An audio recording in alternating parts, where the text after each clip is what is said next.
নমস্কাৰ, কি খবৰ সকলোৰে? নিশ্চয় ভালে আছে। মই এতিয়া ওলাই ৰেডি হৈছোঁ ৰাতিপুৱা।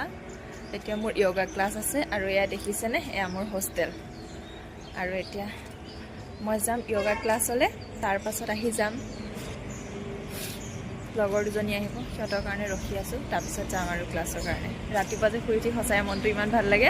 আৰু ঠাণ্ডা দিনত কেতিয়াবা উঠিবলৈ মন নাযায়, কিন্তু গৰম দিনত পাৰি আৰু উঠিবলৈ।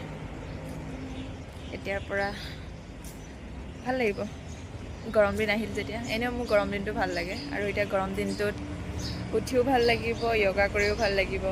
ঠিক আছে, চাই থাকিব ভিডিঅ'টো, আৰু ভিডিঅ'টো কেনেকুৱা পাই জনাবলৈ নাপাহৰিব। এয়া হৈছে আমাৰ কেম্পাছটো। ইয়াতে স্পৰ্টছৰ কাৰণেও আহে ল'ৰা ছোৱালীবিলাক। তাৰপিছতে য়োগা কৰিলোঁ দেই, সেয়া দেখুওৱা নহ'ল বাৰু।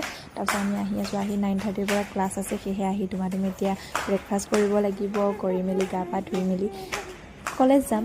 তাৰপাছতে কলেজলৈ ৰেডি হ'লোঁ, খাই অকণমান কিতাপ চাইছোঁ। তাৰপাছতে মই কলেজলৈ যাওঁ। বাই বাই, পিছত লগ পাম।